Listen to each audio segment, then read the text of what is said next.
L'intelligenza artificiale non è più soltanto una frontiera tecnologica, è realtà quotidiana. E con l'approvazione del nuovo AI Act cambia tutto. Il regolamento europeo sull'intelligenza artificiale introduce per la prima volta un quadro normativo vincolante che impone obblighi precisi a chi sviluppa, utilizza o commercializza sistemi di IA in Europa.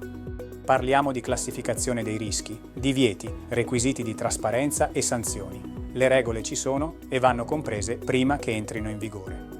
Questo seminario, condotto dall'avvocato Alessandro Vasta, esperto in Information Technology e Privacy, approfondisce le novità introdotte dal regolamento e offre una panoramica chiara sugli obblighi che riguardano aziende, professionisti e organizzazioni pubbliche. Un'occasione concreta per anticipare gli impatti dell'AI Act sul tuo business e adottare un approccio proattivo, consapevole e conforme.